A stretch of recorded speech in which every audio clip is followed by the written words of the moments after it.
Palácio Imperial, no começo do século IV, cheira a cera quente, a pergaminho e a medo. Medo não de bárbaros além do Reno, nem de persas além do Eufrates, mas de parentes, de irmãos, de sobrinhos, de homens que rezam ao mesmo Deus e, ainda assim, contam legiões como quem conta moedas. A dinastia de Constantino, aquela que ergueu basílicas e cunhou o lábaro com o monograma de Cristo, é também uma máquina de sobrevivência. E numa máquina dessas, a infância não é um tempo de inocência. É um corredor estreito, com portas trancadas dos dois lados. Flávio Cláudio Juliano nasce por volta de 331 ou 332, quando o Império Romano já não é o mundo antigo de mármore limpo e toga impecável, que os livros escolares gostam de pintar. É um império tardio, pesado, administrativo, com uma corte que se move como uma cidade ambulante. Secretários, notários, eunucos, guardas palatinos, cozinhas, estábulos, oficinas de cunhagem, capelas. Um império onde a fé cristã, favorecida por Constantino, cresce como uma rede de estradas. Liga cidades, cria pontos de apoio, estabelece uma linguagem comum. E Juliano nasce dentro dessa rede, mas também dentro de outra, a rede de sangue. Ele é sobrinho de Constantino, filho de Júlio Constâncio, meio-irmão do próprio Constantino. Isso, no papel, é prestígio. Na prática, é perigo. Por quê? Quando o poder se concentra numa família, cada ramo vira ameaça potencial. E o império, que se diz universal, se comporta como uma casa grande com herança disputada. Constantino morre em 337. A morte de um imperador não é um evento, é um terremoto. A notícia corre por mensageiros, por corredores, por quartéis. E, como sempre, o problema não é apenas quem vai governar, mas quem vai sobreviver ao novo governo. Os filhos de Constantino, Constantino II, Constâncio II e Constante, precisam consolidar o trono. E consolidar, naquele vocabulário, significa cortar. Cortar rápido, cortar fundo. O expurgo dinástico que se segue é um daqueles episódios que os cronistas descrevem com frases curtas e frias, como se a frieza fosse uma forma de proteção. Parentes de Juliano são mortos. Homens adultos, possíveis rivais, nomes que poderiam ser levantados por uma facção do exército ou por uma cidade ressentida. A violência não é um acidente, é um método. E no meio desse método, duas crianças escapam, Juliano e seu meio-irmão, Galo. Por quê? Porque eram pequenos demais para assustar? Porque alguém intercedeu? Porque a política às vezes deixa sobras? O fato é que a sobrevivência deles não é liberdade, é cativeiro com etiqueta. A vida de Juliano, a partir daí, passa a ser vigiada, moldada, administrada. Ele cresce sabendo, mesmo que ninguém lhe diga em voz alta, que a família pode ser uma sentença, que o sobrenome pode ser uma corda. A corte constantiniana, cristã e imperial, tem uma pedagogia própria. Educar um príncipe não é apenas ensinar letras, é ensinar limites, ensinar o que pode ser dito, ensinar o que deve ser esquecido e, sobretudo, ensinar a não parecer perigoso. Juliano aprende cedo a arte de parecer pequeno. Ele é enviado para longe do centro do poder, para lugares onde se pode controlar melhor um jovem de sangue imperial. Um desses lugares é Macelo, na Capadócia, uma propriedade imperial que funciona como residência e prisão. Capadócia. Planaltos, vento seco, estradas poeirentas, aldeias de pedra. E ao longe, as formas estranhas das rochas, como se a terra tivesse sido esculpida por mãos antigas. Ali, a vida não tem o brilho de Constantinopla, nem o rumor de Antioquia. Tem rotina, tem vigilância, tem silêncio. E tem religião. Por quê? No mundo de Constâncio II, religião não é assunto privado. É política de Estado. Constâncio, o filho que vai dominar a maior parte do reinado após 337, é um cristão convicto, envolvido nas disputas teológicas do seu tempo, especialmente as controvérsias em torno do arianismo e do credo niceno. O Império Cristão ainda não é monolítico. É um campo de batalha de bispos, concílios, fórmulas doutrinárias, exílios e retornos. Mas é cristão. E para um jovem como Juliano, isso significa que a educação formal vem embebida de escritura, de catequese, de liturgia. Ele recebe tutores cristãos, aprende a ler e a escrever com a disciplina de quem sabe que cada frase pode ser examinada. Aprende os salmos, aprende a linguagem da piedade. E, ao mesmo tempo, como todo aristocrata romano, aprende os clássicos, porque o império pode se cristianizar, mas não consegue, de uma vez, abandonar a gramática do helenismo. A educação superior ainda é grega. A retórica ainda é grega. A filosofia ainda é grega. A memória cultural do império ainda é Homero, Demóstenes, Platão. Mesmo quando o professor faz o sinal da cruz antes da aula, é aí que começa a fissura. Não uma rebelião aberta. Isso seria suicídio. Mas uma fissura íntima, intelectual, quase estética. Juliano lê, e lê com fome. Há jovens que leem para passarem exames. Juliano lê como quem procura uma saída secreta numa parede. Ele encontra, nos textos antigos, um mundo que parece mais vasto do que o cristianismo de corte que o cerca. Um mundo de deuses múltiplos, de ritos antigos, de cidades que se orgulham de seus templos, de filósofos que discutem a alma como se ela fosse um cosmos em miniatura. E, no entanto, ele não pode simplesmente escolher. Ele é um sobrevivente de um massacre. Ele é um príncipe sob suspeita. Ele vive num império onde o imperador decide quem é ortodoxo e quem é herege. A conversão, para ele, não é um gesto espiritual apenas. É um risco político. A adolescência de Juliano é feita de deslocamentos e de controles. Ele passa por Nicomédia, cidade importante do Oriente, antiga residência imperial, cheia de memória administrativa, com portos e comércio, com igrejas e escolas. Nicomédia é um lugar onde o cristianismo e a cultura clássica convivem em tensão permanente. E é ali, ou em torno dali, que Juliano entra em contato com figuras que vão marcar sua vida. Mestres de retórica, gramáticos, filósofos. Um nome se destaca como uma sombra longa. Libânio, o grande retor de Antioquia. Juliano, por razões políticas, não pode ser aluno direto de Libânio em certos momentos. O controle imperial é atento, mas a influência do estilo, do ideal de paideia, da cultura helênica que Libânio representa, chega até ele. A retórica não é apenas técnica de discurso, é uma forma de ver o mundo. É a crença de que a palavra bem construída é poder. E Juliano aprende isso como quem aprende a manejar uma lâmina. Mas a lâmina mais perigosa não é a retórica, é a filosofia. E no século IV, filosofia não é um hobby de salão.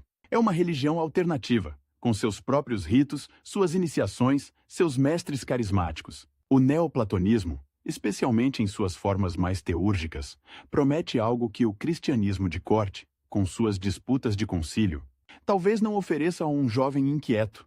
Uma escada para o divino, uma hierarquia de seres, uma ordem cósmica onde o imperador não é o centro, mas apenas um ponto. Juliano se aproxima desse universo com cautela e com ardor. Ele é, ao mesmo tempo, um asceta e um aristocrata. Gosta da ideia de disciplina, de autocontrole, de vida simples. Talvez porque a vida simples pareça moralmente superior. Talvez porque seja uma forma de se diferenciar da corte luxuosa que ele despreza. Talvez porque a austeridade seja uma armadura. Ele se exercita na contenção. Come pouco, dorme pouco, lê muito. E quando escreve, escreve como quem quer provar que não é apenas um príncipe. É um homem de letras. Há um detalhe que diz muito sobre o mundo em que ele vive. O medo de livros. Não no sentido de censura moderna, mas no sentido de que certos livros, certas companhias, certos mestres podem ser interpretados como sinais de deslealdade. Um jovem de sangue imperial que se apaixona por Homero e Platão pode ser visto como alguém que está se afastando da religião oficial do imperador. E isso, num ambiente de suspeita, é perigoso. Constâncio II, o imperador que domina o Oriente e depois se torna o senhor quase único do império, é um homem que governa com burocracia e com vigilância. Ele tem uma corte cheia de informantes. Ele tem oficiais que leem relatórios como quem lê confissões. Ele tem uma política religiosa que não tolera facilmente dissidências, ainda que a dissidência, naquele tempo, seja muitas vezes uma nuance teológica. E Juliano, com seu passado familiar, não tem margem para ser diferente.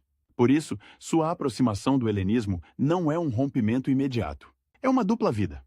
Por fora, o jovem príncipe participa do cristianismo, frequenta igrejas, cumpre o que se espera. Por dentro, ele coleciona referências, memoriza versos, se encanta com a ideia de uma antiguidade que parece mais pura, mais coerente, mais romana. Mesmo sendo grega, ele começa a olhar para o cristianismo não como fé, mas como política. E isso muda tudo.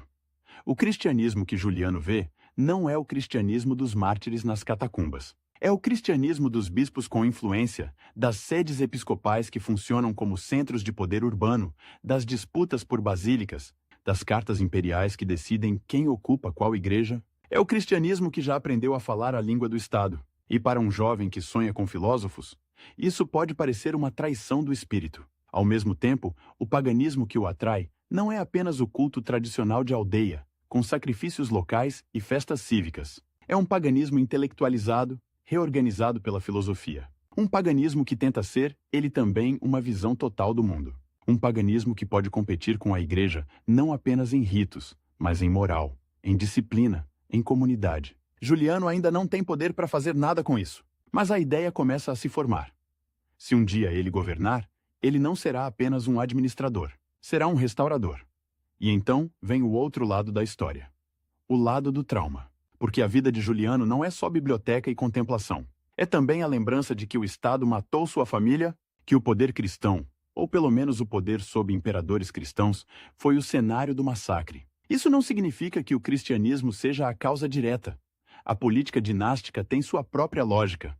Mas, na mente de um sobrevivente, símbolos se colam a eventos, a cruz pode se misturar ao sangue, a liturgia pode se misturar ao silêncio forçado. Há um momento decisivo, um daqueles momentos em que a biografia muda de direção sem alarde. Juliano, já jovem adulto, vai para Atenas por volta de 355 para estudar. Atenas, no século IV, não é mais a potência política de Péricles, mas ainda é um farol cultural. É uma cidade onde as pedras falam, onde as colunas do Partenon, mesmo feridas pelo tempo, ainda impõem respeito, onde a memória dos deuses antigos está no ar, misturada ao cheiro de azeite, ao pó das ruas, ao rumor de estudantes. Atenas é para Juliano mais do que uma escola. É uma confirmação.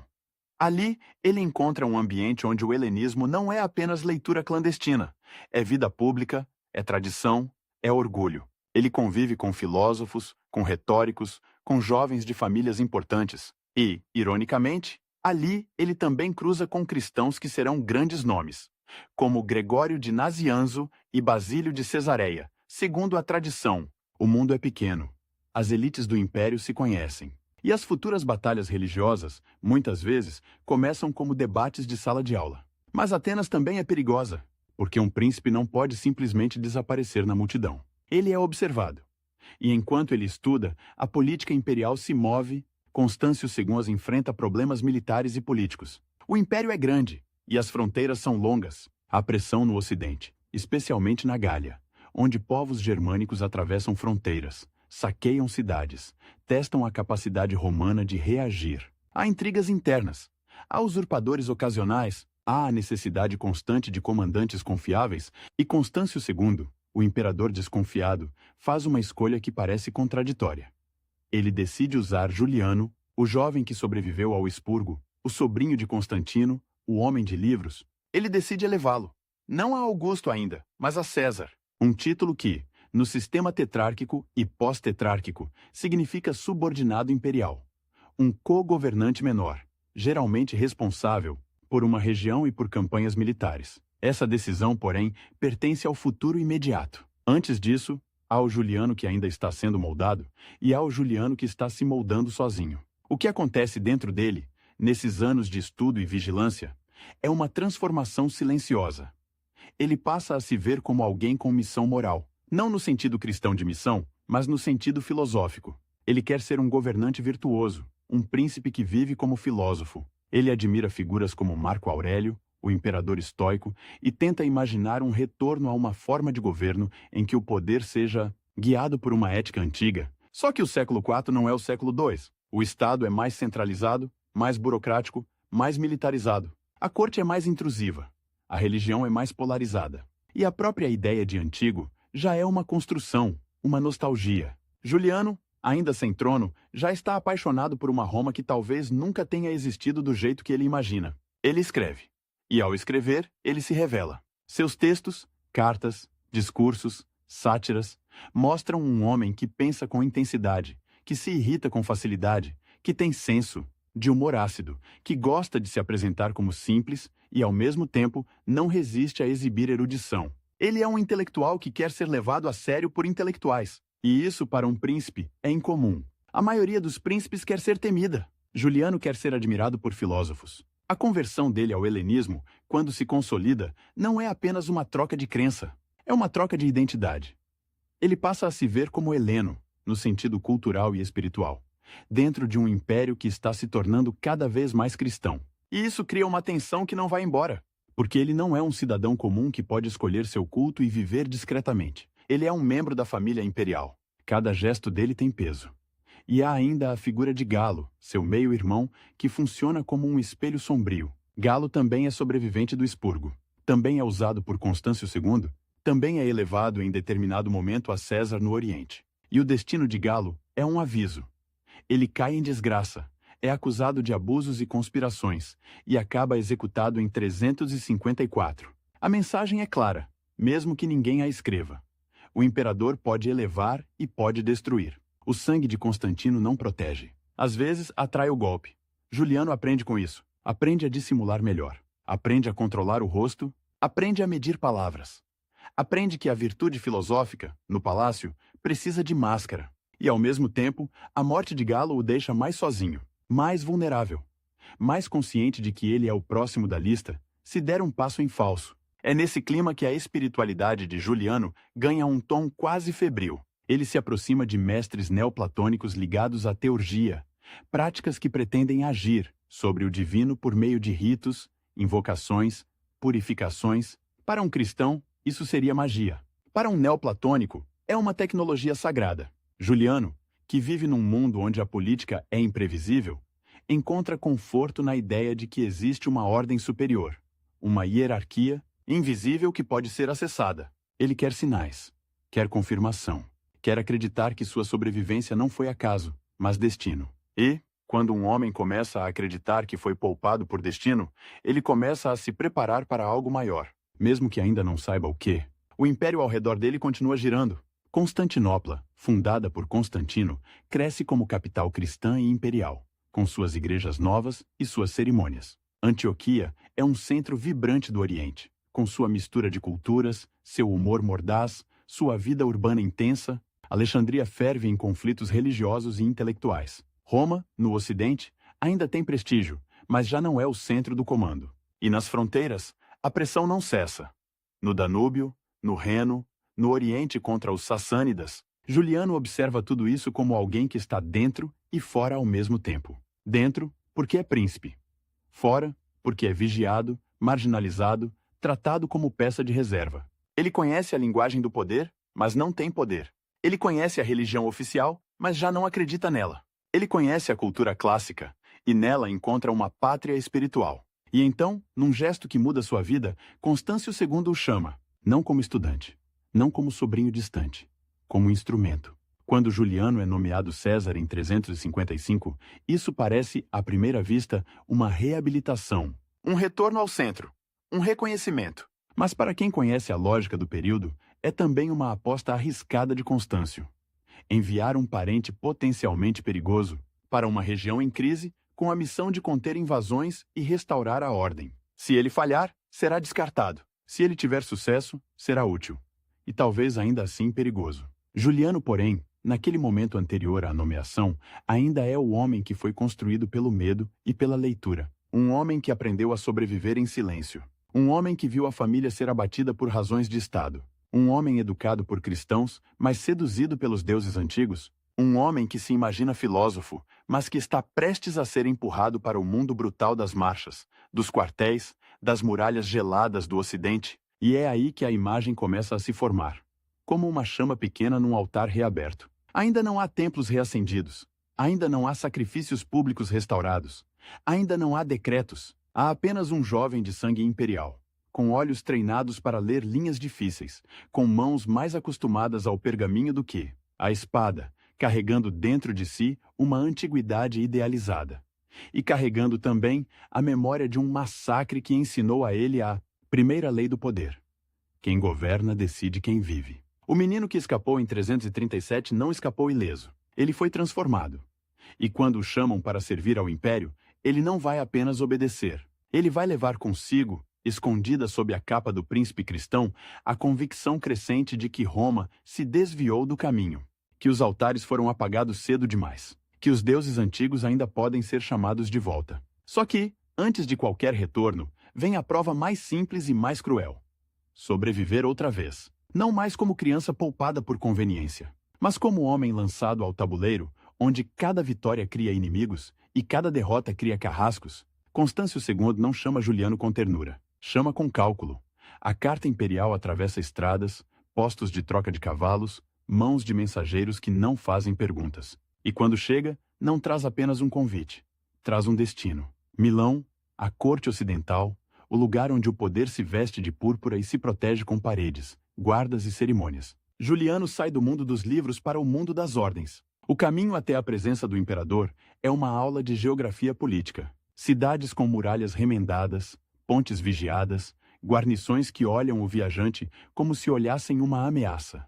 O império por fora ainda é o mesmo mapa enorme. Por dentro é um corpo cansado com cicatrizes recentes. Na Gália, o Reno não é uma linha azul num pergaminho.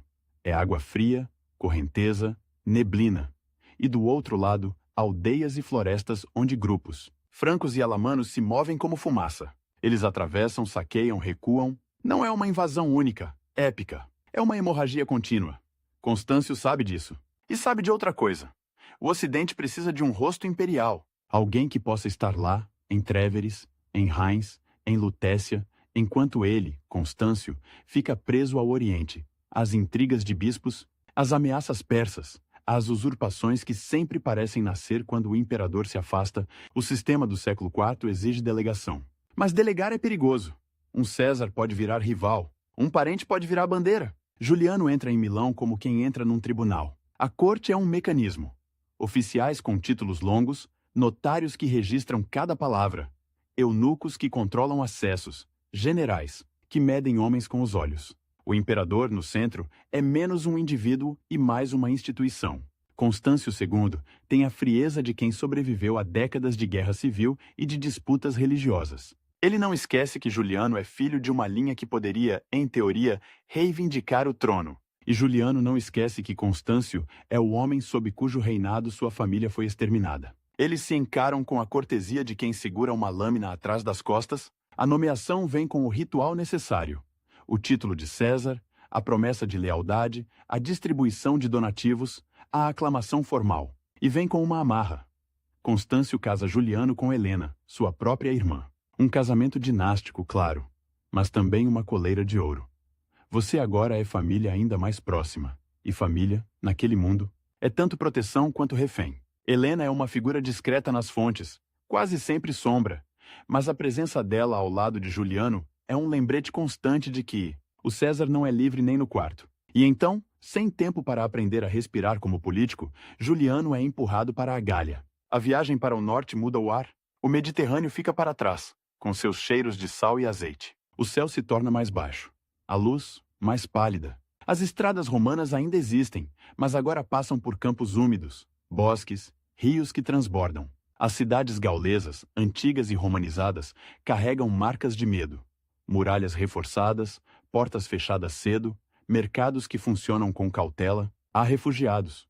Há histórias de aldeias queimadas. Há a sensação de que Roma, ali, é uma promessa que precisa ser renovada todos os dias com patrulhas e impostos. Juliano chega a Viena, depois a Tréveris, a capital administrativa do norte. Tréveris é uma cidade de pedra e burocracia, com palácios, termas, basílicas, armazéns e um fluxo constante de oficiais. É ali que o César deveria aprender a governar. Só que governar na fronteira começa com uma pergunta brutal. Quem manda de verdade? O jovem príncipe de livros ou os generais endurecidos que já passaram anos no barro do Reno? O exército romano do século IV não é a legião clássica de César e Augusto. Aquela imagem limpa de escudos alinhados é um conjunto complexo. Comitatenses, tropas móveis, limitanei, guarnições de fronteira, unidades com nomes antigos e recrutamento novo, oficiais que sobem por mérito e por intriga. E, acima de tudo, é um exército que quer duas coisas simples: soldo e estabilidade. Um César que pareça fraco é um risco. Um César que pareça brilhante demais também. Juliano, no começo, parece improvável. Ele não tem a aura de um soldado. Tem a postura de um professor, mas ele tem algo que os homens de armas respeitam, mesmo quando não admitem: coragem de estar presente. Ele não se esconde atrás de generais. Ele aparece nos acampamentos, observa, pergunta, aprende. E aprende rápido, com a intensidade de quem sempre estudou para sobreviver. O primeiro inverno na Gália é uma iniciação. Frio que entra pelos ossos, lama que engole sandálias e botas, quartéis improvisados. A logística, essa palavra sem poesia, vira a diferença entre vida e morte. Grãos, forragem, roupas, ferragens, carroças, pontes. Um imperador pode falar de virtude. Um comandante precisa garantir pão. Juliano descobre que o império é sustentado por listas e armazéns tanto quanto por discursos. E a crise é imediata. Colônia Agripina, a atual colônia, foi tomada. Cidades foram saqueadas. Estradas estão inseguras. O prestígio romano, que é uma arma invisível, está rachado. Constâncio enviou Juliano para consertar isso. E talvez para ser consumido por isso. Mas o César não é apenas um símbolo. Ele começa a agir. Em 356, as campanhas iniciais são uma mistura de prudência e necessidade. Juliano precisa recuperar cidades, garantir rotas, mostrar que Roma ainda pode punir. Ele opera com generais experientes, como Ursicino, e com oficiais que nem sempre o respeitam. Atenção! Há conselhos militares em que o jovem César é tratado como ornamento. E há momentos em que ele precisa impor sua vontade sem parecer usurpador. Um equilíbrio delicado. Mandar sem parecer que quer mandar demais. A guerra na fronteira não é uma linha contínua de batalhas. É uma sequência de marchas, cercos, emboscadas, negociações. Os alamanos e francos não são um bloco único. São confederações, chefes, alianças que mudam. Às vezes, Roma compra paz com tratados e reféns. Às vezes, queima aldeias para impor medo. Às vezes, persegue grupos pequenos para evitar que virem grandes. É um jogo de pressão constante. Juliano participa de operações para recuperar território e, sobretudo, para restaurar a confiança das cidades gaulesas. Ele visita, ouve reclamações, tenta reduzir abusos de oficiais. Isso importa, porque o Império Tardio é uma máquina fiscal pesada e a população local, esmagada por impostos e requisições, pode odiar Roma tanto quanto teme os bárbaros. Um César que pareça justo pode ganhar algo precioso: cooperação. E então vem o episódio que cristaliza sua reputação: a defesa e o alívio de Autun.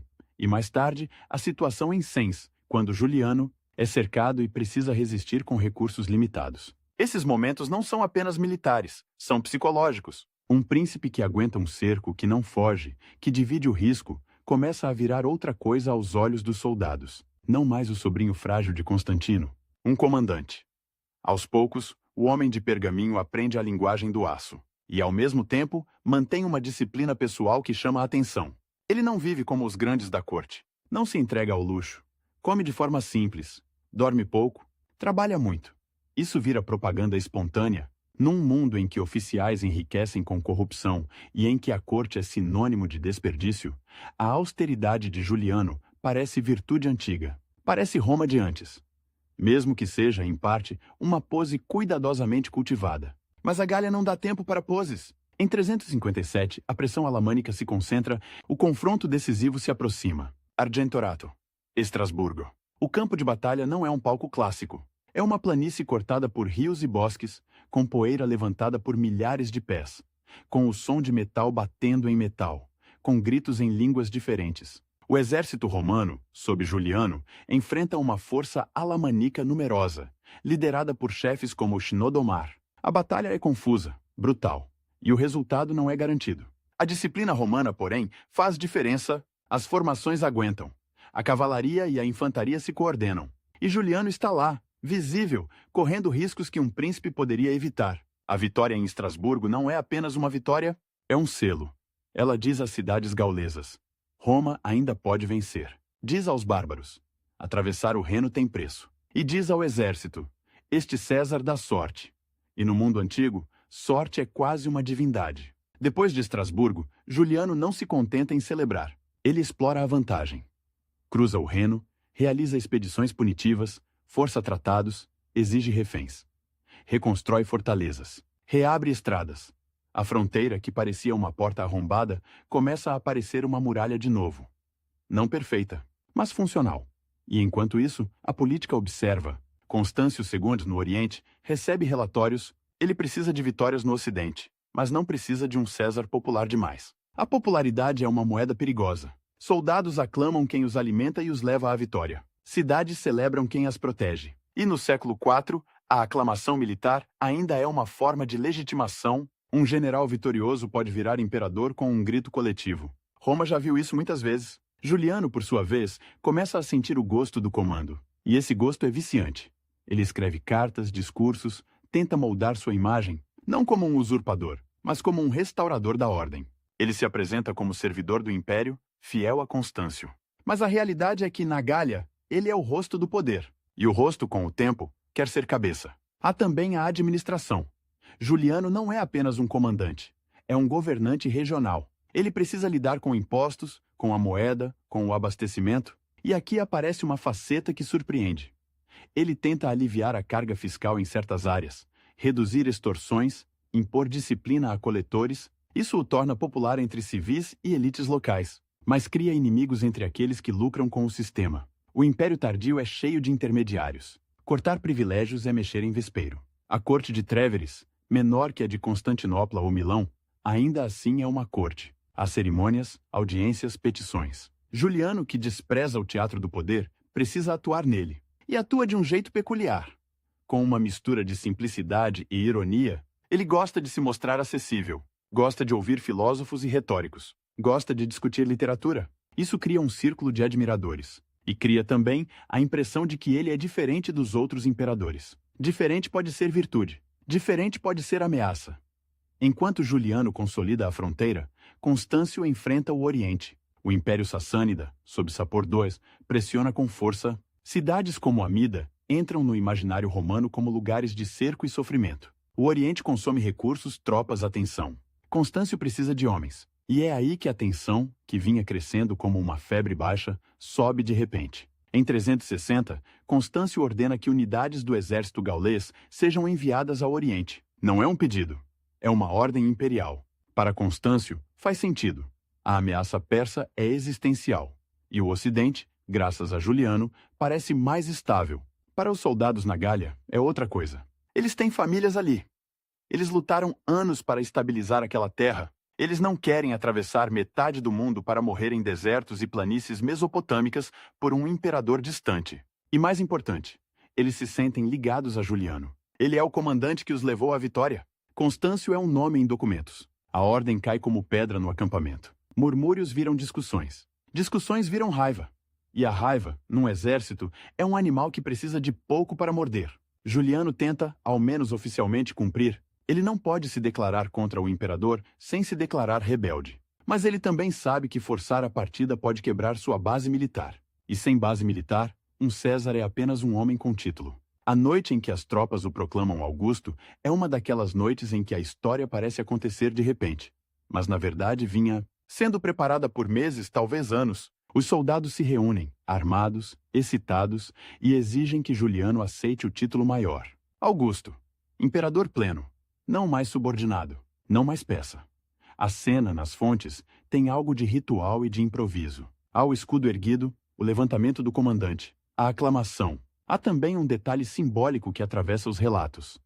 A coroa improvisada, às vezes descrita como um torque, um colar de metal, coisa de fronteira, coisa de guerra. Não é a diadema refinada da corte oriental, é um símbolo bruto militar. O império ali não é teologia nem burocracia, é tropa. Juliano hesita. E a hesitação pode ser real. E pode ser encenação. Porque aceitar é entrar em guerra civil. Recusar é arriscar perder o controle do exército. E talvez a própria vida. Um comandante que recusa a aclamação pode ser visto como fraco ou como traidor do próprio grupo. E no século IV, a lealdade do soldado é muitas vezes pessoal, não abstrata. Ele aceita. E ao aceitar, ele cruza uma linha que não tem volta. A partir daquele momento, Constâncio II não o vê mais como sobrinho útil, vê como rival. E rival, na política romana, é uma categoria que costuma terminar em morte. Juliano tenta justificar o ato, envia cartas, explica que foi forçado pelas tropas, que não buscou a ruptura, que quer evitar sangue. Ele joga com a linguagem da legalidade e da necessidade, mas a realidade é simples. Há 2 imperadores no mesmo império. E isso, quase sempre, significa guerra. A preparação para o confronto é uma corrida de logística e propaganda. Juliano precisa garantir rotas, fidelidades, suprimentos. Precisa que cidades e oficiais o reconheçam. Precisa que o Senado de Roma, ou pelo menos as elites, não o tratem como usurpador vulgar. Ele também precisa manter a Gália segura, porque se a fronteira desmoronar, sua legitimidade desmorona junto. Constâncio, por outro lado, está preso ao Oriente. Ele não pode simplesmente abandonar a fronteira persa sem risco, mas também não pode tolerar um Augusto no Ocidente. Ele começa a mover peças, nomeações, ordens, tentativas de isolar Juliano. O império vira um tabuleiro com duas mãos. E no meio disso, a personalidade de Juliano se revela com mais nitidez. Ele não é um aventureiro sem freios. Ele calcula. Ele escreve. Ele tenta parecer o defensor da ordem contra a arbitrariedade da corte. Ele critica de forma indireta o luxo e a corrupção. Ele se apresenta como alguém que vive como soldado e filósofo. Essa combinação é poderosa. Um imperador que parece virtuoso e vitorioso, mas há uma sombra. A religião ainda não é o tema público que será depois, mas já é um rumor. Juliano, até então, mantém a máscara cristã por necessidade. Ele sabe que o império, especialmente no Oriente, está cheio de bispos influentes e comunidades cristãs organizadas. Declarar-se pagão abertamente antes de consolidar o poder seria suicídio político. Então ele espera. E esperar, para alguém como ele, é uma forma de disciplina. Em 361, a tensão chega ao limite. Juliano decide marchar para o leste, não como peregrino, como imperador em movimento. A marcha imperial é um espetáculo e uma ameaça. Colunas de soldados, carroças, estandartes oficiais, mensageiros. Cidades ao longo do caminho precisam decidir rapidamente, abrir portões e jurar lealdade, ou resistir e ser tratadas como inimigas. Muitas escolhem o caminho mais seguro. O poder, quando vem com legiões, convence. Há episódios de negociação e de pressão. Há também a tentativa de evitar uma batalha decisiva, porque uma guerra civil pode destruir o que resta da estabilidade. Juliano sabe disso. Constâncio também. Mas ambos estão presos à lógica do cargo. Um imperador não pode aceitar ser metade, e então, como tantas vezes na história romana, a biologia resolve o que a política não resolveu. Constâncio II adoece durante a movimentação para enfrentar Juliano. Morre em novembro de 361. Na Cilícia, longe das grandes capitais, longe dos concílios que tanto o ocuparam. A morte de um imperador, de novo, é um terremoto. Só que agora o terremoto abre uma porta. Antes de morrer, Constâncio, segundo a tradição, reconhece Juliano como sucessor. Pode ter sido gesto de pragmatismo, para evitar guerra civil. Pode ter sido tentativa de controlar a narrativa final. Pode ter sido uma forma de dizer ao império: não lutem por mim, eu já fui. Seja como for, o resultado é claro. Juliano se torna imperador único. E é um momento estranho. Porque o homem que passou a vida sob vigilância, o sobrevivente do expurgo, o estudante que aprendeu a esconder pensamentos, o César, enviado à Gália como peça descartável, agora está no topo, sem rival imediato, com o exército que o aclamou, com uma reputação de vitória, com a máquina imperial à disposição. Mas a máquina imperial não é um cavalo dócil. É um animal enorme, com hábitos, com interesses, com redes. Há burocratas que serviram Constâncio, e agora precisam servir Juliano. Há bispos que influenciaram o imperador anterior, e agora observam o novo com cautela. Há generais que se perguntam se o filósofo vai saber governar o mundo real. E há cidades que, por décadas, aprenderam a falar a língua do cristianismo imperial. Juliano entra em Constantinopla, ou se aproxima do centro oriental do poder, com a consciência de que venceu sem batalha, mas não sem custo. Ele venceu porque foi bom na Gália, porque foi amado pelo exército, porque o tempo matou seu rival. E o tempo, esse aliado imprevisível, também é seu inimigo. Porque ele não tem décadas, ele tem urgência. O império está cheio de problemas que não esperam um imperador ler Platão. Ainda assim, por um instante parece possível. Parece que um homem pode, com disciplina e inteligência, reorientar um mundo. O César improvável virou Augusto. O comandante de fronteira virou senhor do império. E, em algum lugar dentro dele, aquela chama antiga, a chama dos altares que ele imagina reacender, ganha oxigênio. Só que, antes de qualquer altar, vem a política do sangue e da memória. Juliano precisa lidar com o legado de Constâncio. Os homens da corte, os eunucos, os favoritos, os mecanismos de punição e recompensa. Ele precisa decidir quem fica e quem cai. E cada decisão, mesmo administrativa, é uma declaração de guerra ou de paz para alguma facção. O filósofo agora tem que ser autocrata. O asceta, agora, tem que distribuir dinheiro. O homem que despreza cerimônias, agora, tem que encarnar a cerimônia. E o soldado que aprendeu a ser amado pela tropa, agora, tem que governar um império onde nem todos são soldados. E onde a fé de milhões já não é a dos velhos templos. A Gália foi sua forja. Estrasburgo foi seu batismo de sangue. A aclamação de 360 foi seu salto no escuro. A morte de Constâncio foi sua porta aberta. E quando ele atravessa essa porta, não atravessa sozinho. Traz consigo o exército, a reputação, a austeridade como bandeira. E uma convicção silenciosa, guardada por anos, de que Roma pode ser outra coisa. O problema é que Roma, enquanto ele marchava e vencia, também virou outra coisa. E não espera ninguém.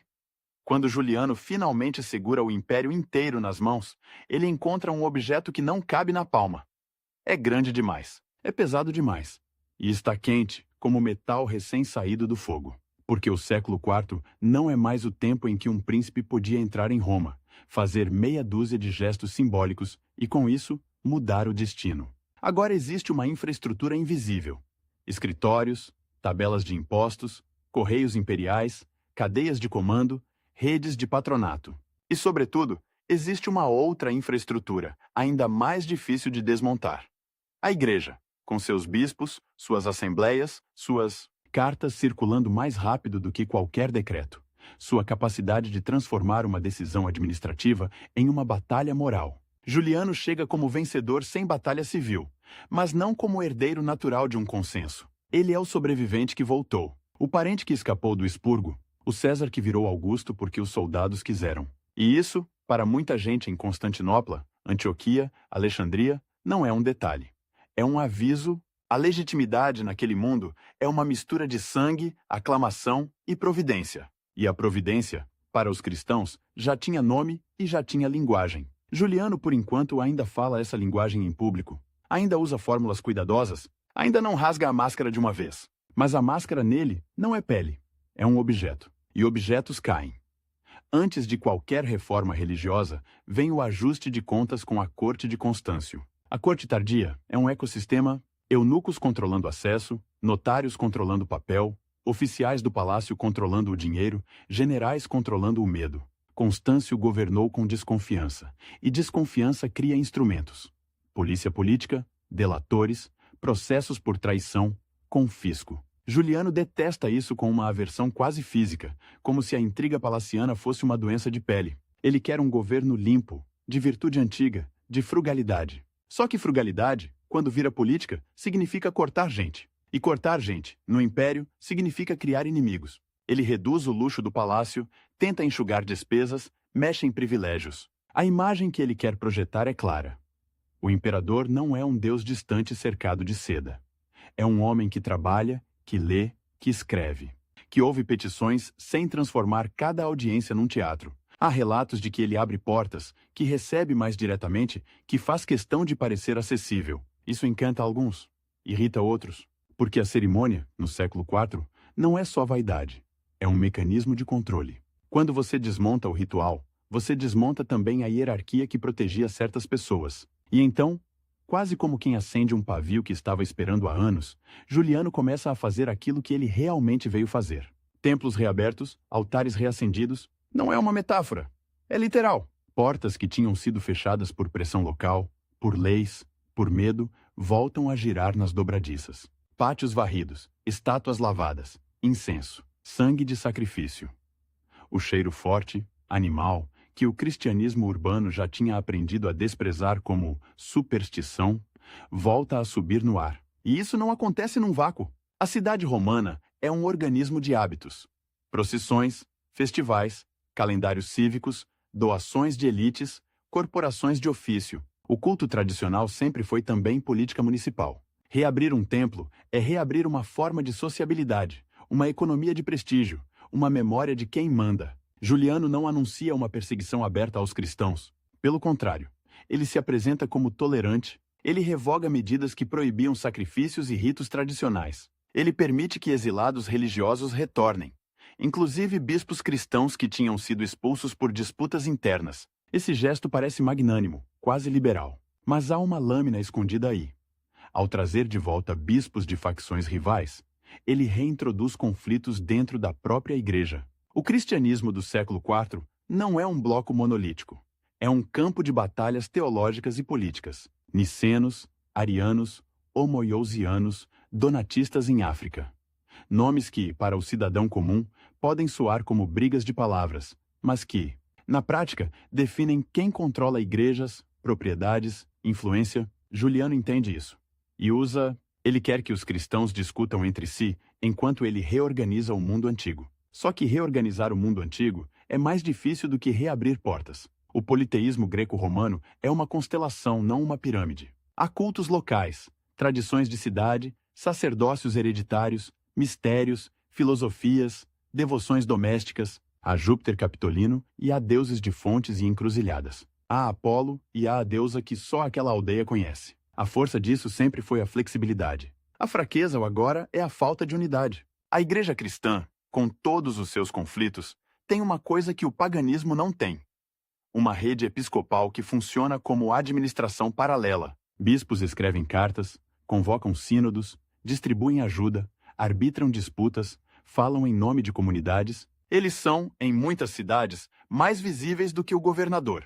Juliano tenta responder a isso com uma ideia que é, ao mesmo tempo, brilhante e impossível: transformar o paganismo em algo mais organizado, mais moralizado, mais eclesiástico, sem deixar de ser paganismo. Ele quer sacerdotes que não sejam apenas figuras cerimoniais, mas líderes éticos. Quer disciplina. Quer caridade pagã, assistência aos pobres, hospitais, distribuição de alimentos, não como improviso, mas como sistema. Ele percebe, com clareza desconfortável, que o cristianismo venceu não só por doutrina, mas por prática social. Cuidar de viúvas, órfãos, doentes, criar pertencimento, oferecer uma comunidade que atravessa classes. Então ele escreve. Ele manda cartas a sacerdotes. Ele dá instruções. Ele exige comportamento. Não beber demais, não frequentar espetáculos indecentes, não explorar o cargo, ser exemplo. E, sobretudo, competir com os cristãos no terreno em que eles são fortes: a moral pública e a assistência. É aqui que aparece a contradição íntima de Juliano. Ele é um neoplatônico, um asceta, um homem que acredita que a alma deve subir, purificar-se, aproximar-se do divino por meio de disciplina e conhecimento. Ele olha para os velhos mitos com olhos de filósofo, não como histórias literais, mas como símbolos de verdades profundas. Só que o povo não vive de símbolos filosóficos. O povo vive de ritos, de festas, de promessas concretas, de proteção contra a doença e fome. Juliano quer um paganismo elevado, quase reformado, e ao mesmo tempo precisa de um paganismo popular que encha templos e ruas. Ele quer ser filósofo sacerdote e, ao mesmo tempo, imperador de um império que exige decisões rápidas, dinheiro, guerra. E ele não tem tempo. O reinado dele, na prática, é uma corrida. Cada mês conta. Cada decreto precisa virar hábito antes que a política mude. E a política muda rápido quando o imperador muda. Juliano também não se contenta em reabrir templos. Ele quer reescrever a narrativa. Ele escreve contra o cristianismo, não como um burocrata, mas como um polemista. Há um texto famoso, Contra os Galileus, em que ele ataca a fé cristã chamando os cristãos de galileus, como quem reduz uma religião universal a uma seita provinciana. Ele critica a leitura cristã das escrituras judaicas, critica a ideia de que um Deus único tenha escolhido um povo, e depois mudado o mundo inteiro por meio de um crucificado.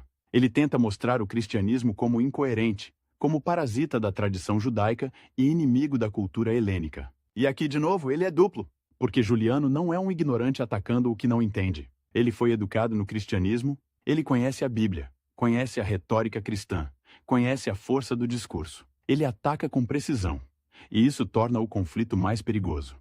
Não é uma briga de aldeia, é uma disputa pelo cérebro do império. Mas Juliano sabe que ideias, sozinhas, não governam. Ele precisa de medidas concretas, e uma das mais famosas, e mais reveladoras, é a política sobre ensino. No mundo romano, a educação superior é retórica e gramática. É Homero, Hesíodo, Demóstenes, Cícero. É aprender a falar bem, a escrever bem, a argumentar. É a fábrica de elites. Quem domina a retórica, domina tribunais, administrações, carreiras, e os professores, os mestres de gramática e retórica, são guardiões da cultura clássica. Juliano decide que professores cristãos não devem ensinar autores pagãos. A lógica dele, do ponto de vista filosófico, parece coerente. Como alguém que rejeita os deuses pode ensinar textos que invocam esses deuses? Como um cristão pode explicar Homero sem desprezá-lo por dentro? Mas na prática, isso é uma forma de estrangulamento social. Não é uma perseguição com espada, é uma perseguição com currículo. Você não proíbe o cristão de existir.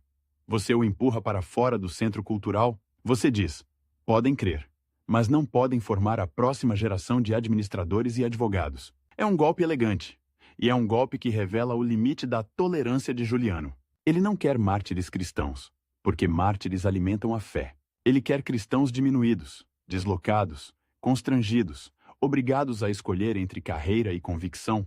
Ele quer que o cristianismo pareça uma religião de gente que não pertence ao mundo romano clássico. Só que o mundo romano clássico, naquele momento, já não é propriedade exclusiva dos pagãos. Há cristãos cultos, bispos formados em retórica, escritores brilhantes. A igreja já aprendeu a usar Homero e Cícero como ferramentas, mesmo quando os critica. A tentativa de Juliano de recuperar a cultura helênica como se fosse um templo que ele pode fechar para os outros é, ao mesmo tempo, compreensível e tardia.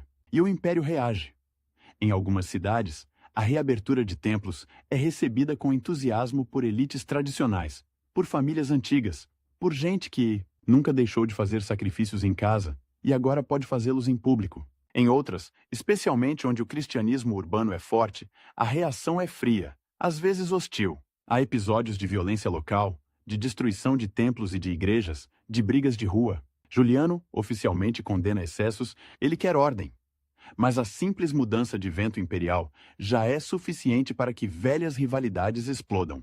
Quando o Estado muda de lado, mesmo que diga sejam tolerantes, ele muda o equilíbrio de medo. E medo é o que segurava muita coisa. Juliano também tenta reorganizar o sacerdócio pagão com uma seriedade quase administrativa. Ele nomeia sacerdotes, cria hierarquias regionais, tenta dar ao paganismo uma estrutura que lembre, em parte, a organização cristã.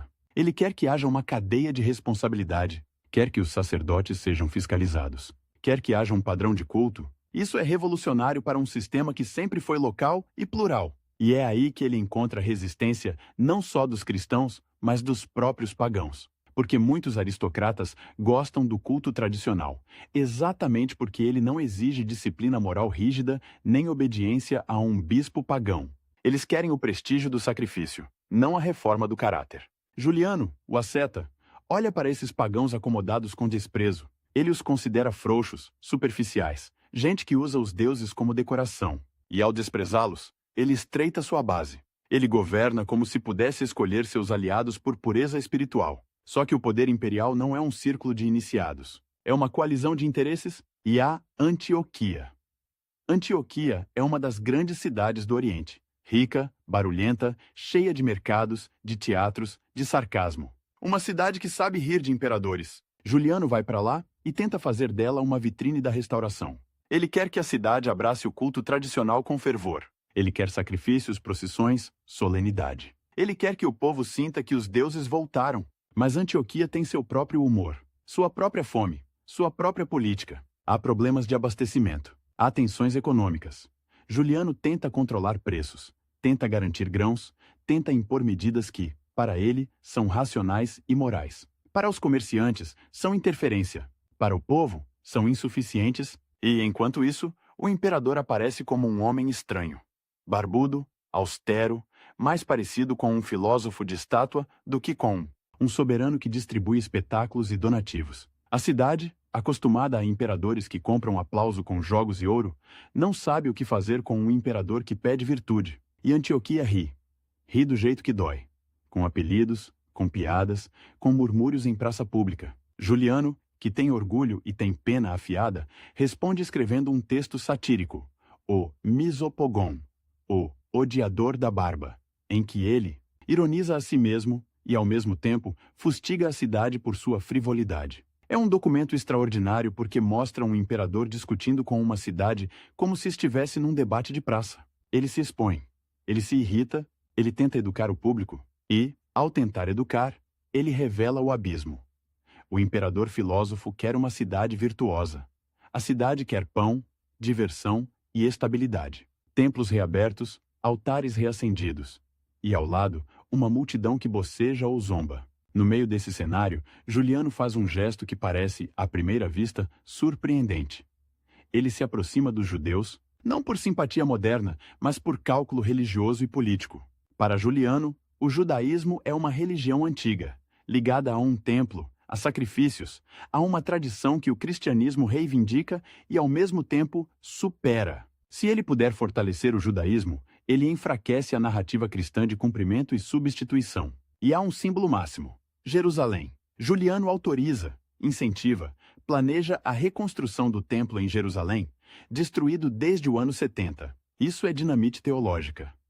Para muitos cristãos, a ruína do templo era prova de que Deus tinha abandonado o antigo culto e escolhido a nova aliança. Reconstruí-lo seria, portanto, um golpe direto na leitura cristã da história. Para os judeus, seria uma esperança imensa. Para Juliano, seria uma vitória simbólica.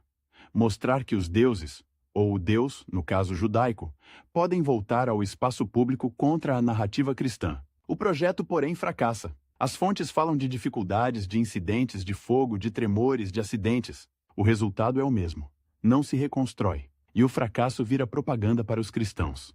Mais um sinal de que a tentativa de Juliano é contra a vontade divina.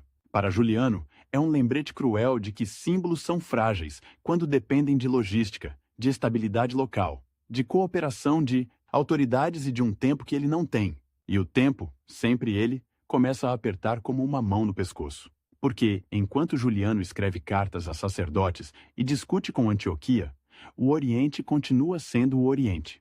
Fronteira com a Pérsia, fortificações, cidades vulneráveis, memória recente de cercos, e um inimigo que não é um bando de saqueadores, mas um império organizado. O Sassânida, com rei, exército, estratégia. Sapor II não desapareceu porque Roma mudou de religião.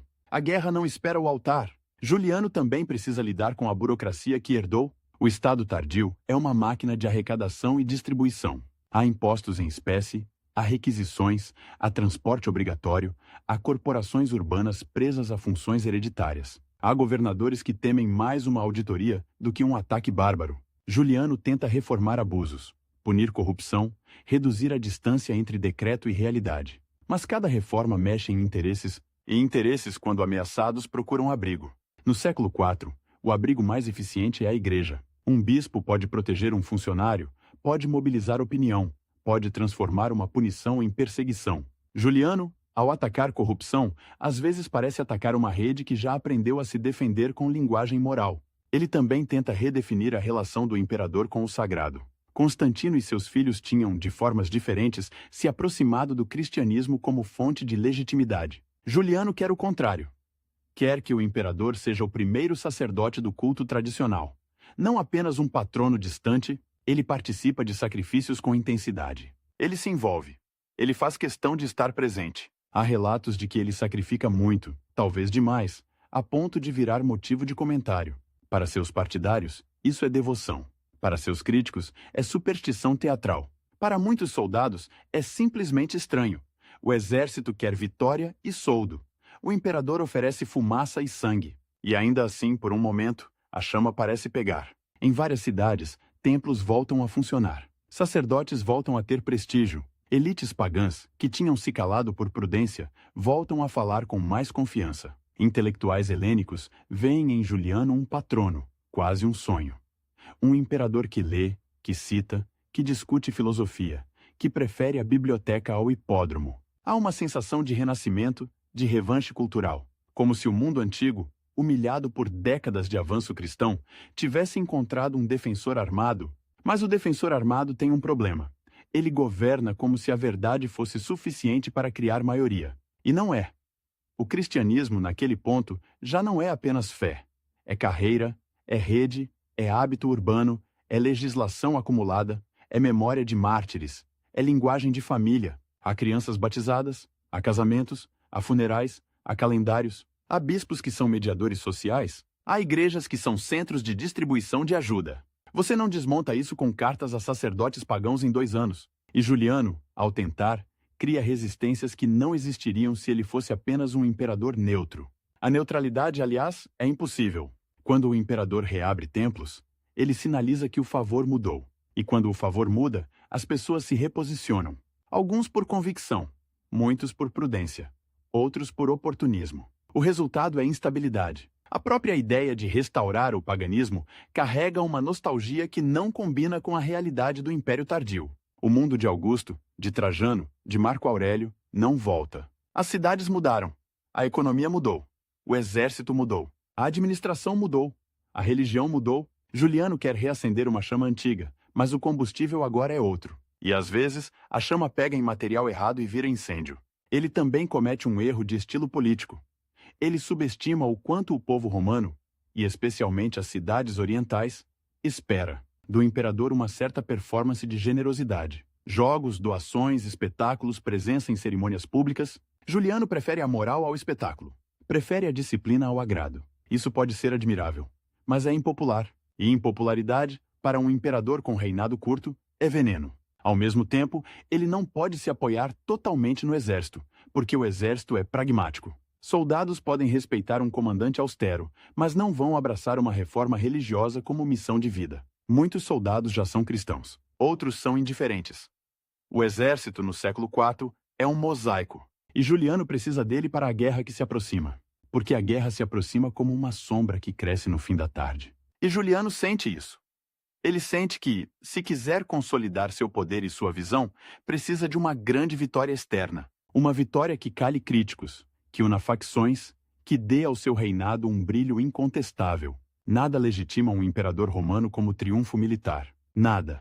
E é aí que a restauração religiosa começa a se misturar com a estratégia. O imperador sacerdote precisa provar que os deuses, os antigos deuses, os deuses dos altares reacendidos, ainda dão vitória, que ainda protegem Roma, que ainda respondem, templos reabertos, altares reacendidos.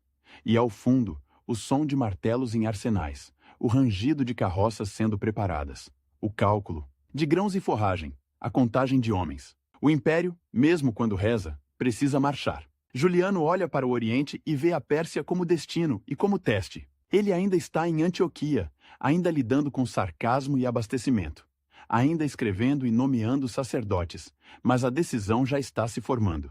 Sair, levar a chama para a fronteira, transformar a restauração em epopeia. Só que, enquanto ele sonha com uma vitória que selaria tudo, a realidade interna continua corroendo. A igreja não desmorona. As elites não se convertem em massa ao paganismo reformado. Muitos pagãos tradicionais não gostam do moralismo do imperador.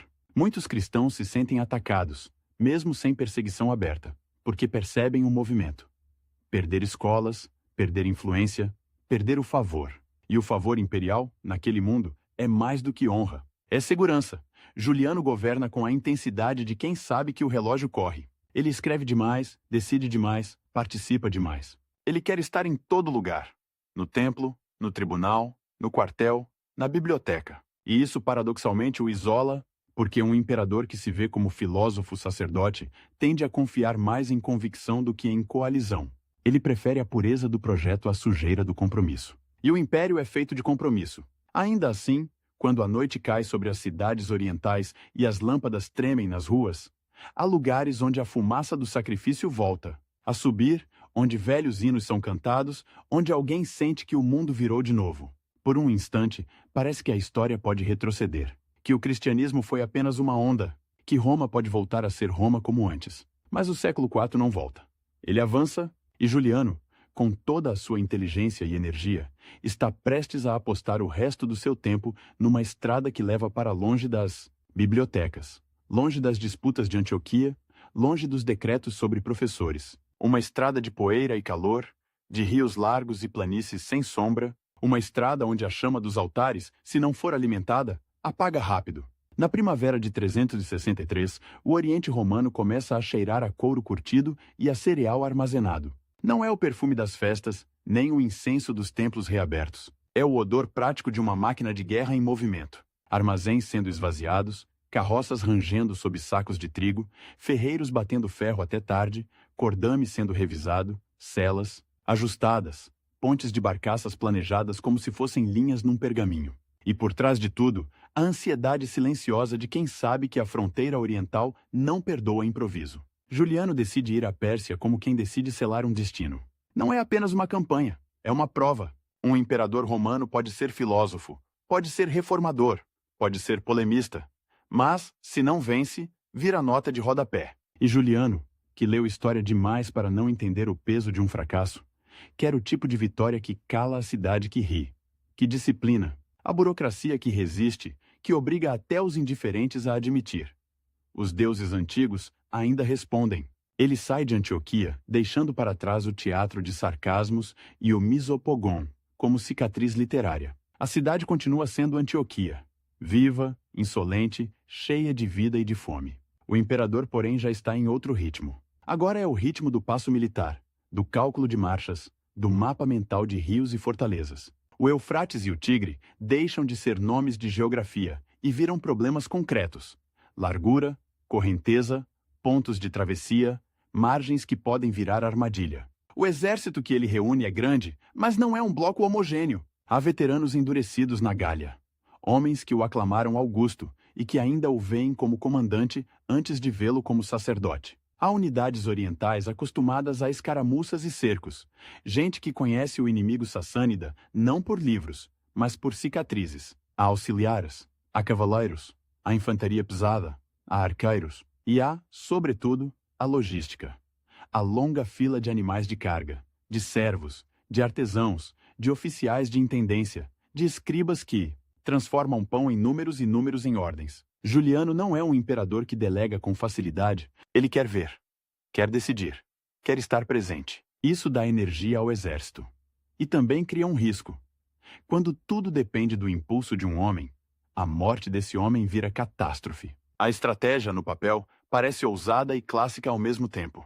Avançar pelo Eufrates com uma frota de apoio, uma espécie de coluna fluvial que carrega suprimentos e máquinas, enquanto o exército marcha pela margem. A água como estrada, o rio como linha de vida. É uma ideia sedutora. O deserto e as planícies mesopotâmicas são traiçoeiros, mas o rio, se controlado, alimenta e guia. Há também a outra peça do tabuleiro. Uma força que deveria operar em coordenação, vindo por outra rota, para pressionar os persas e dividir a resposta sassânida. A guerra ali é sempre um jogo de tempo e de distância. Se as colunas se desencontram, o inimigo escolhe onde bater. Se encontram, o inimigo é forçado a recuar ou a arriscar uma batalha em desvantagem. Juliano marcha. E a marcha é um mundo em si, poeira fina entrando na boca, no nariz, nos olhos, o sol que não brilha. Ele pesa. Ele esmaga. À noite, o frio pode surpreender, e o acampamento vira uma cidade de lona e fogo, com sentinelas, com ruídos de metal, com murmúrios, de homens que falam de casa e de morte como se fossem vizinhas. O imperador, dizem, vive com frugalidade, dorme pouco, come pouco, trabalha muito. Isso impressiona alguns. Cansa outros. Um exército gosta de um comandante duro, mas também gosta de previsibilidade. E Juliano é intenso demais para ser previsível. No caminho, fortalezas caem. Algumas por assalto, outras por negociação, outras por medo. A presença do imperador é um argumento, a frota no rio é outro. E por um momento, a campanha parece confirmar a fé de Juliano. Avanço rápido, moral alto, sensação de que Roma voltou a ser predadora, não presa.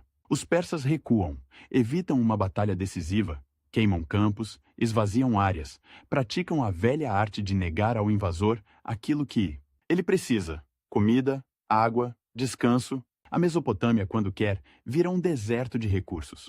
Não é só areia. É uma paisagem que pode ser fértil e, ao mesmo tempo, mortal. Canais de irrigação, pântanos, braços de rio, campos que parecem prometer sustento e, de repente, são armadilhas de lama. O inimigo conhece cada curva. O invasor, por mais mapas que tenha, aprende com os pés. Juliano chega perto do grande objetivo simbólico. Ctesifonte, a capital sassânida, do outro lado do Tigre, com suas muralhas e sua aura de poder oriental. A cidade não é apenas uma cidade, é um troféu imaginário. É o tipo de nome que, se conquistado, vira moeda política em Constantinopla, em Roma, em qualquer praça onde se discuta o destino do mundo. Há combate, há escaramuças, há tentativas de forçar o inimigo a uma decisão. Mas Ctesifonte não é uma porta destrancada. E o rei persa, Sapor-Zois, não é um figurante. Ele é paciente. Ele é estratégico. Ele sabe que o tempo trabalha para ele. O verão mesopotâmico é um aliado. A distância das bases romanas é um aliado. A dificuldade de abastecimento é um aliado. E, acima de tudo, a capacidade de evitar a batalha que o inimigo quer é um aliado. Juliano, diante de Ctesifonte, precisa escolher. E escolhas, em guerra, são sempre feitas com informação incompleta e com orgulho completo. Tomar a cidade pode exigir um cerco longo, e cerco longo exige suprimento constante, exige segurança de retaguarda, exige que o inimigo não corte linhas. Permanecer ali pode significar ser cercado pelo próprio cerco, virar o caçador que vira caça. Ele decide manobrar. Decidir manobrar é muitas vezes decidir sobreviver. Mas a manobra tem um preço. Ela transforma uma campanha de conquista numa campanha de movimento. E movimento, sem suprimento, vira desgaste. E então vem o gesto que, para muitos, parece o ponto em que a chama começa a vacilar. A frota é queimada. Queimar os próprios navios é uma decisão que tem algo de romano e algo de desesperado. Romano, porque é o tipo de ato que diz aos soldados: não há volta, só há vitória. Desesperado porque, sem a frota, o rio deixa de ser estrada e vira obstáculo. Sem a frota, o suprimento fica mais frágil. Sem a frota, a campanha se torna dependente do que se pode carregar e do que se pode tomar do inimigo.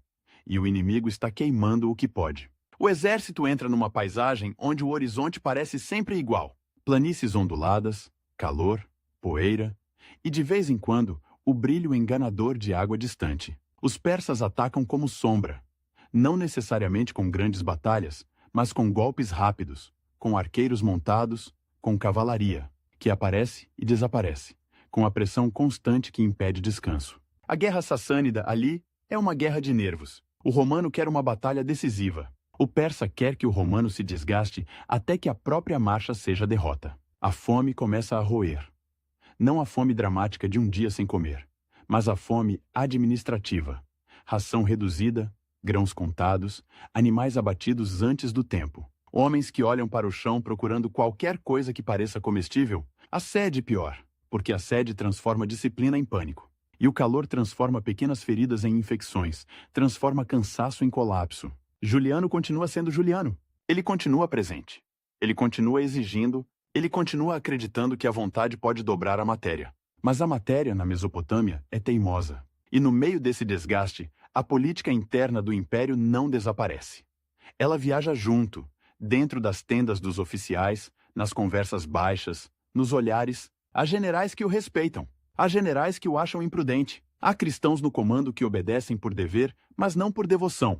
Há pagãos que o admiram, mas que começam a temer que a admiração os leve ao túmulo. O imperador que queria ser filósofo-sacerdote agora precisa ser, acima de tudo, comandante. E o comandante, às vezes, precisa fazer o que o filósofo detesta: ceder, negociar, recuar, admitir limites. Juliano não gosta de limites. Ele foi moldado pela sobrevivência e pela leitura. E isso cria uma personalidade que prefere a coerência interna ao conforto externo. Só que o exército não vive de coerência, vive de pão e de água. A retirada, porque no fundo é isso que começa a acontecer, mesmo que se chame de manobra, é o tipo de movimento que destrói moral. Avançar dá sentido ao sofrimento. Recuar faz o sofrimento parecer inútil. E quando o sofrimento parece inútil, a disciplina começa a rachar. Os persas pressionam, não com uma muralha humana, mas com insistência. Um ataque aqui, outro ali. Um comboio perdido. Um grupo isolado. Um incêndio em algum ponto da coluna. O exército romano, enorme, vira uma serpente longa demais para se proteger em todos os pontos. E a serpente, quando cansada, é vulnerável. É nesse cenário que chega o dia 26 de junho de 363. O combate daquele dia não é, pelo que se pode reconstruir, uma batalha épica com linhas perfeitas e discursos. É o tipo de combate que mata imperadores. Confuso, poeirento, rápido. Um choque de unidades, uma tentativa de repelir um ataque, uma correria de ordens. Juliano, como tantas vezes, está perto demais. Ele não é o imperador que observa de longe cercado por guarda. Ele se expõe. Ele corre para onde o perigo está. Talvez por coragem, talvez por necessidade de controlar.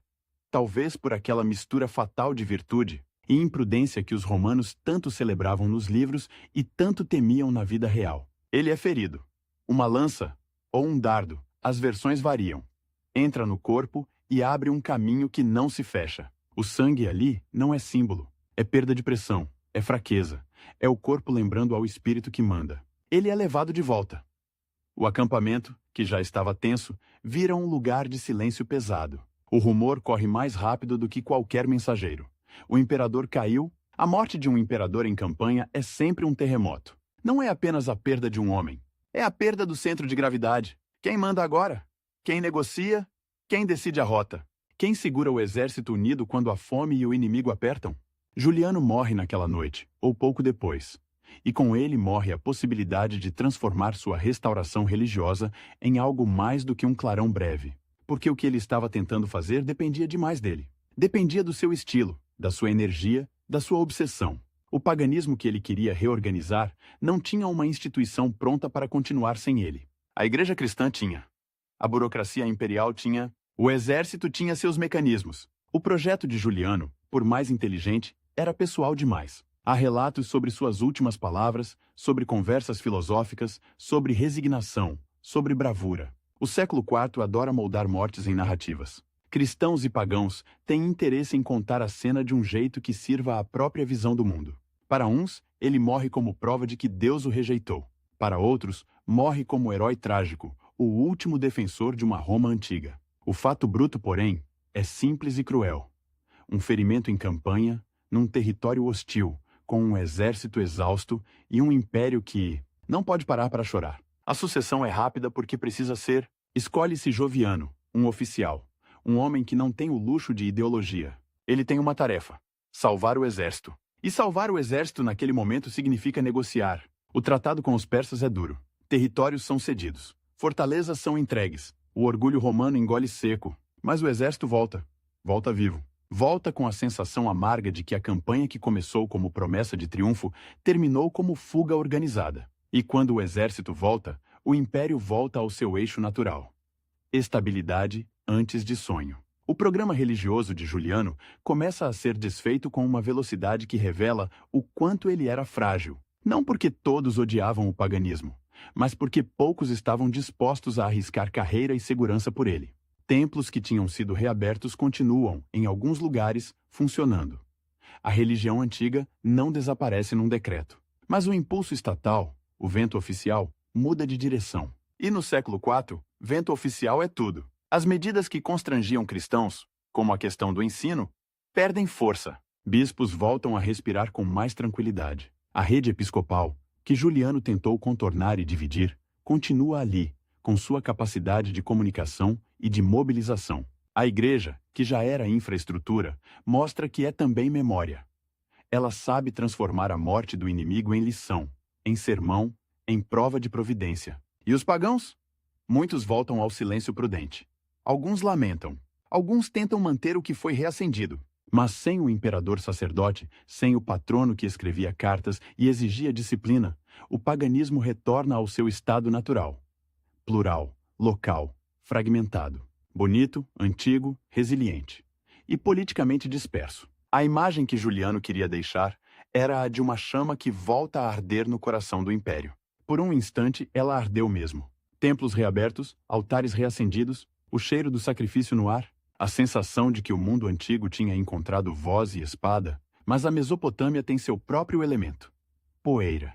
Poeira que entra em tudo, que cobre tudo, que apaga o brilho do metal e o brilho das ideias. E foi nessa poeira, longe das bibliotecas e dos decretos, longe das cidades onde se discutia teologia e se fazia política municipal, que a chama pessoal de Juliano se apagou. O paradoxo final é quase cruel na sua simplicidade. Ele tentou restaurar uma religião de muitos deuses num império que já tinha aprendido a funcionar com uma única rede de autoridade espiritual. Ele tentou governar como filósofo num estado que exigia administrador e general. Ele tentou vencer o tempo com intensidade, e o tempo venceu com calendário. Quando o corpo do imperador é levado, quando o exército finalmente encontra caminho de volta, quando as cartas começam a circular, anunciando a morte, o império não entra em colapso. Ele se ajusta, como uma máquina que perde uma peça e ainda assim continua girando. E isso, talvez, seja a derrota mais profunda de Juliano. Não ter sido capaz de tornar sua visão indispensável. Os altares, em muitos lugares, ainda fumegam por algum tempo. Em outros, esfriam rápido. A chama que ele reacendeu não some de uma vez, mas perde o oxigênio do poder. E sem oxigênio, fogo vira brasa. Brasa vira cinza. E a cinza, no fim, se parece muito com a poeira da estrada persa, onde um imperador, último pagão no trono, caiu tentando provar que a história podia andar para trás.